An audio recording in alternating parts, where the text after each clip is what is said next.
High বন্ধুরা, তো চলে এসেছি আজকে তোমাদেরই পছন্দের একটা হুজুরকে নিয়ে, যার ভিডিও দেখতে কিন্তু গাইস তোমরা সত্যি খুবই পছন্দ করো, আর অনেকটা দিন ধরে কিন্তু কমেন্ট করছো এই হুজুরের ভিডিওর জন্য। একদম শুধু পছন্দ না, মানে আমাদের মতো যারা আছে আর কি, আমাদের জেনারেশন, তারা কিন্তু ভীষণ পছন্দ করে। তো চলো সবার প্রথমে আজকে জেনে নিই আজকে টাইটেলটা।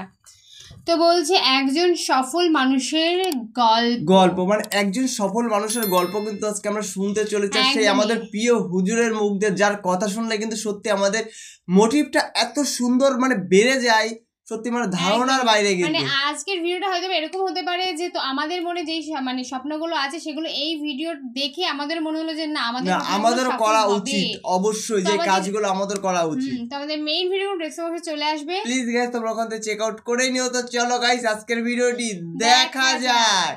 আমি আপনাদেরকে একজন সফল ব্যক্তি সম্পর্কে বলতেছি। জুলাইবিস রাদিয়াল্লাহু আনহু ছিলেন কালো মানুষ। কেমন? একটু কালো, খুব উচ্চ বংশের না, ঠিক আছে, খুব উচ্চ বংশের না, খুব সুদর্শন না, খুব লম্বা না, খাটো টাইপের মানুষ, একটু বেটে টাইপের মানুষ। টাকা পয়সা একদমই নাই, একদমই টাকা পয়সা নাই, বংশমর্যাদা এইসব দিক থেকে তাকে আন্ডার স্টিমেট করা হয় আর কি। এমনকি ফিজিক্যাল স্ট্রাকচারও তারা আমাদের অনেকের মধ্যে সুদর্শন। তার অবস্থা কেমন? নবী সাল্লাল্লাহু আলাইহি ওয়াসাল্লামের সাহাবীরা অন্য হাদিস থেকে বলেছেন যে নবী সাল্লাল্লাহু আলাইহি ওয়াসাল্লাম মসজিদে যেতেন, মদিনা মসজিদ নববীতে যেতেন, রাস্তার পাশে তিনি পড়ে থাকতেন। ধরেন আমরা মসজিদে হেঁটে আসতেছি, রাস্তার পাশে একজন বসে আছেন, গায়ের জামা কাপড় খুব একটা উন্নত না, ছেঁড়া, তাসবিহ নিয়ে জিকির করতেছেন। আপনি কি খুব ফোকাস করবেন তার দিকে? করবেন না। কিন্তু মানুষ তার দিকে ফোকাস করে না খুব একটা, যাওয়া আসা করে, সে পড়ে থাকে। কেউ খাবার দিলে খায়, না দিলে খায় না, এইভাবেই তার দিন যাচ্ছে। কোথাকার ঘটনা এটা? মদিনায়, হিজরতের পরের ঘটনা।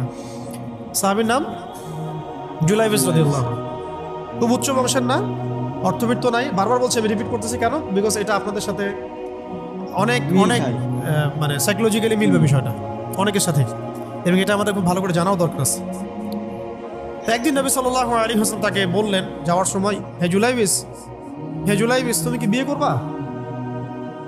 প্রশ্নটা কি? তুমি কি বিয়ে করবে?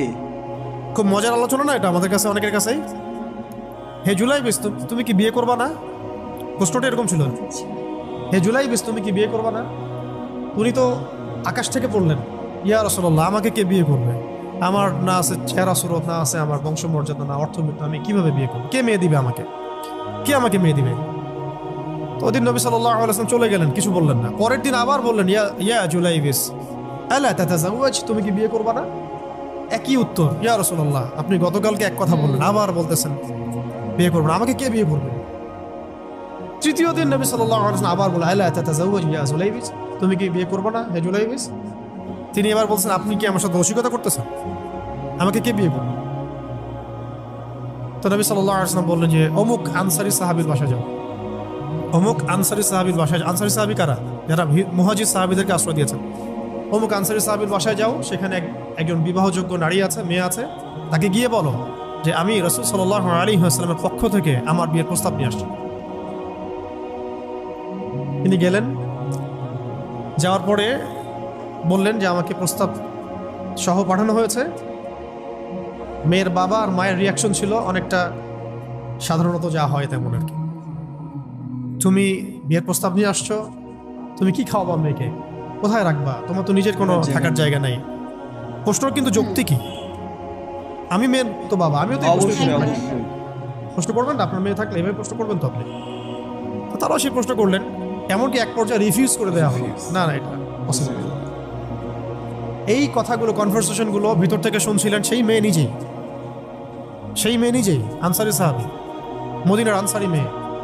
মদিনার আনসারী মেয়েরা কিন্তু অনেক সুদর্শন তৎকালীন সময়কার, উচ্চ বংশের, সুদর্শন, খুবই ইলমওয়ালা হতেন তারা, হিপস ক্ষমতা খুব থাকতো, খুবই জজবাওয়ালা, মানে জিহাদের মাঠে একদম যুদ্ধ করেছেন তারা, একদম নবী সাল্লাল্লাহু আলাইহি ওয়াসাল্লামের আশেপাশে ছিলেন। উহুদের সময় একজন আনসারী সাহাবী ছিলেন, মহিলা সাহাবী, উম্মে আমারা তীর ছুঁড়েছেন নবী সাল্লাল্লাহু আলাইহি ওয়াসাল্লামের পাশে। তো ওনারা কিন্তু খুবই গায়রতওয়ালা মানুষ। তিনি বলছেন, হে আমার বাবা মা, এই প্রস্তাব কে পাঠিয়েছে? নবী সাল্লাল্লাহু আলাইহি ওয়াসাল্লাম। যে প্রস্তাব রাসূল পাঠিয়েছেন সেটাকে কিভাবে তোমরা ডিনাই করো? আমি জুলাইবিসকে বিয়ে করবো। কে বলছেন এটা? আপনি পুরো সিস্টেম খুঁজে এরকম একটা আনসারি সাহাবীর মতো মেয়ে আমাকে দিতে পারবেন? ইল্লা মাশাআল্লাহ, হইতে পারে ইল্লা মাশাআল্লাহ। তো ওই মেয়ে নারী সাহাবী, তিনি রাজি হলেন। এবার শোনেন, এবার বিয়েও হলো, মাশাআল্লাহ, বাসর হলো। এবং সকালবেলা আওয়াজ হচ্ছে, মদিনার চারপাশে এলান হচ্ছে যে হে মুসলিমরা সবাই বের হও, ইহুদিদের সাথে যুদ্ধে আমাদেরকে খায়বারে যেতে হবে। ইহুদিদের সাথে যুদ্ধে আমাদেরকে খায়বার আক্রমণ করতে হবে। নবী সাল্লাল্লাহু আলাইহি ওয়াসাল্লাম তোমাদেরকে আদেশ করেছেন। এটা কিন্তু হুদাইবিয়া সন্ধির পরের ঘটনা। আর ইহুদিদের সাথে আমাদের বেশ কয়েকটা যুদ্ধ হয়েছে, বনু কুরাইজার সাথে, বনু কাইনুকার সাথে, বনু নাজিরের সাথে, এবং ফাইনালি খায়বারে এদের সাথে। তো জুলাইবিস রাদিয়াল্লাহু আনহু বের হয়ে গেলেন যুদ্ধের জন্য, এবং খায়বারে যুদ্ধ হলো, খায়বার অবরোধ করা হলো, এবং খায়বার যুদ্ধের বিশাল হিস্ট্রি আছে, আপনারা পড়ে নিয়েন, লম্বা কথা। এই খায়বার দুর্গ জয় হয়, এবং এই দুর্গ পুরো জয় করতে, সবগুলো দুর্গ জয় করতে মোট 12 থেকে 16 জন মুসলিম সাহাবী, 12 থেকে 16 জন বা 18 জনের মতো, এই ফিগার, এইটুকুর মতো 12 থেকে 16 বা 18, এতটুকু, এত কম সংখ্যক সাহাবী শহীদ হয়েছেন খায়বার যুদ্ধ জয়ে। আর ইহুদিদের তো বহু ইহুদি মারা গেছে। এবং খায়বার বিজয়ের পরে মুসলিমদের আর্থসামাজিক যে অবস্থা, মানে টাকা পয়সা, ল্যান্ড, গনিমতের মাল প্রচুর বেড়ে গেছে। এখন নবী করিম সাল্লাল্লাহু আলাইহি ওয়াসাল্লাম শহীদদের লাশ তালাশ করছে, কোথায় কোথায় শহীদরা আছে, তাদের মানে কবরস্থ করার প্রসেসিং হবে। উহুদ যুদ্ধেও তো হয়েছে না, ওই রকমই প্রত্যেকটা যুদ্ধেই তো এটা হতো। লাশগুলো তালাশ করতে করতে করতে করতে করতে একটা কর্নারে গিয়ে তিনি দেখলেন সেখানে জুলাইবিস রাদিয়াল্লাহু আনহুর লাশ পড়ে আছে। কার?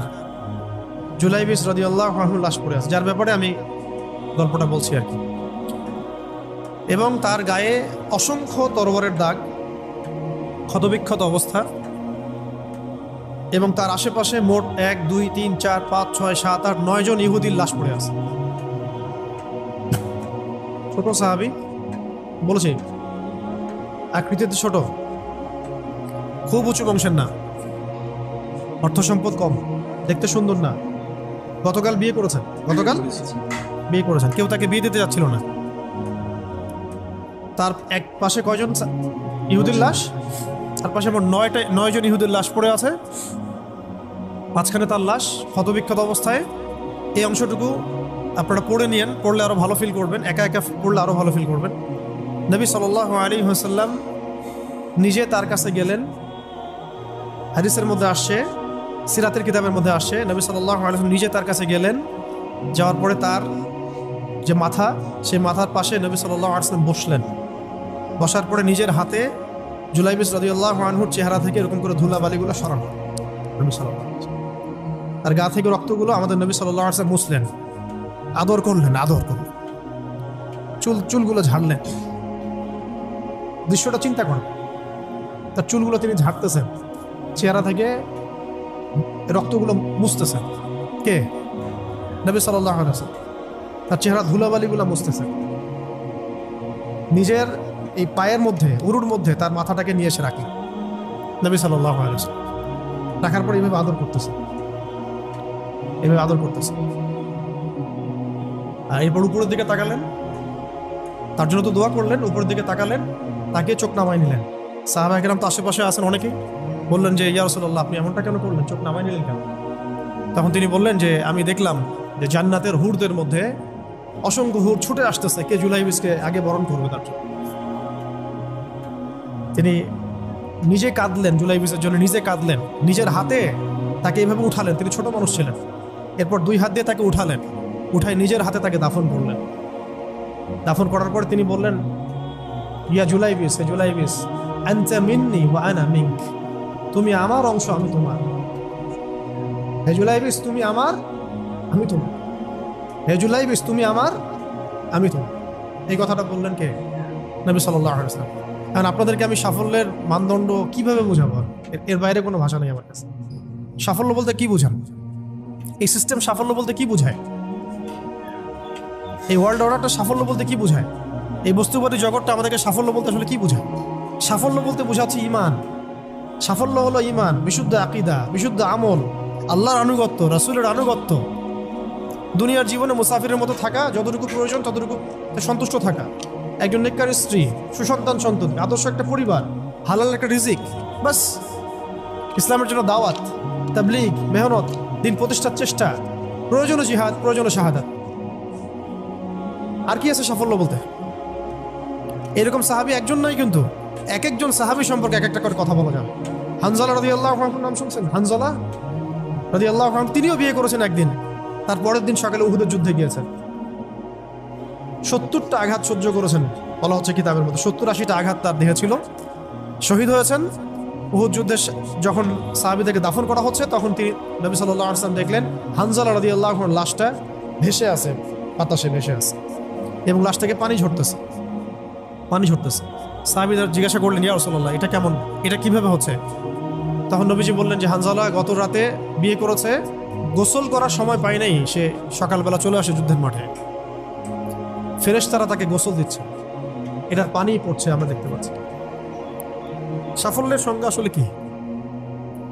আল্লাহ পাক আমাদেরকে আসলে দুনিয়ার হাকিকত বোঝার তৌফিক দান। কিছু আইডিওলজি আছে যেটা আপনার ভিতর চলে আসলে বাকি সব ঠিক হয়ে যাবে। এগুলোর যদি ভিতরে ঠিক মতো না বলবৎ হয়, আপনাকে আমি ডালপালার ক্রাইসিস সমাধান, ওয়ার্ল্ড অ্যাফেয়ার্স, ইকোনমি এইসব বুঝে দিনের দিকে হেদায়েত দিতে পারবো না।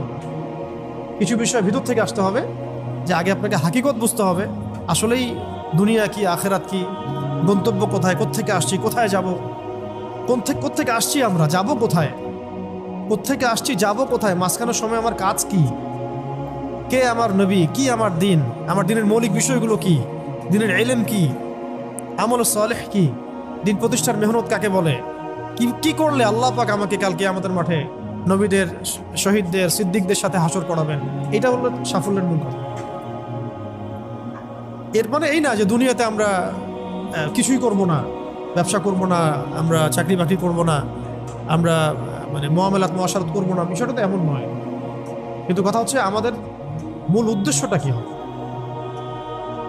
স্ত্রী সন্তান তো আমাদেরও আছে, কেন আপনি তাদের ভরণ পোষণ দিবেন, কেন তাদেরকে আপনি বড় করবেন সুন্দর করে? বিকজ তারা আপনার জন্য রিজিকের অংশ, তারা আপনার জারিয়া, তাদের উপর আপনার হক আছে, আমার উপর তাদের হক আছে। যার হক আমি কেন আদায় করবো? আল্লাহর সন্তুষ্টির জন্য, আল্লাহর সন্তুষ্টি অর্জনের জন্য সব কাজ করা, রাসূলের তরিকায় সব কাজ করা, এবং হালাল খেয়ে কাজ করা। এগুলো আমাদের সবাইকে যত দ্রুত সম্ভব এগুলো ঠিক করে ফেলতে হবে। সত্যি আজকে আমরা জানলাম যে একটা সফল মানুষ কি করে হতে হয়, সেটা কিন্তু আজকে এই আবু তাহা আদনান হুজুর কিন্তু এই ভিডিওর মাধ্যমে কিন্তু তুলে ধরলো। দেখো, সফল হতে গেলে সর্বপ্রথম তোমাকে লক্ষ্য বুঝতে হবে, আর লক্ষ্যটাই যেতে গেলে কিন্তু তোমাকে অনেক স্যাক্রিফাইস করে তারপরে কিন্তু সেই জায়গায় লক্ষ্যে পৌঁছাতে হবে। সত্যি এই ভিডিওটি দেখে কিন্তু আজকে আমরা অনেক কিছু শিখতে পারলাম। আর সত্যি ওনার জন্য কিন্তু সত্যি একদিক দিয়ে খারাপ লাগছে, সে কালকে বিয়ে করলো, বিয়ে করার পরে কিন্তু আজকে তার সাথে এরকম একটা বড় একটা ঘটনা ঘটে গেল। কিছু করার নেই, আসলে জীবনটাই হয়তোবা না, জীবনটা এরকমই যে আজকে এটা হচ্ছে কালকে ওটা হবে। তো তোমাদের ভিডিওটা কেমন লাগলো সেটা অবশ্যই কমেন্ট সেকশনে জানাও। যদি ভালো লাগে অবশ্যই গাইস লাইক কমেন্ট শেয়ার অবশ্যই করে দিও। যারা ফার্স্ট টাইম গাইস আমাদের চ্যানেলে ভিজিট করছো, প্লিজ গাইস আমাদের চ্যানেলটাকে সাবস্ক্রাইব করে রেখো। একদম। আর নেক্সট তোমরা কি ধরনের ভিডিও দিতে সেটা তো অবশ্যই জানাতে হবে, কারণ তোমাদের একটা কমেন্ট আমাদের নেক্সট ভিডিও। তো প্লিজ গাইস তোমরা বেশি বেশি করে কমেন্ট করো, আমরা এত সুন্দর সুন্দর ভিডিও নিয়ে চলে আসবো তোমাদের সাথে। চলো গাইস আজকের মতন এখানেই, টাটা।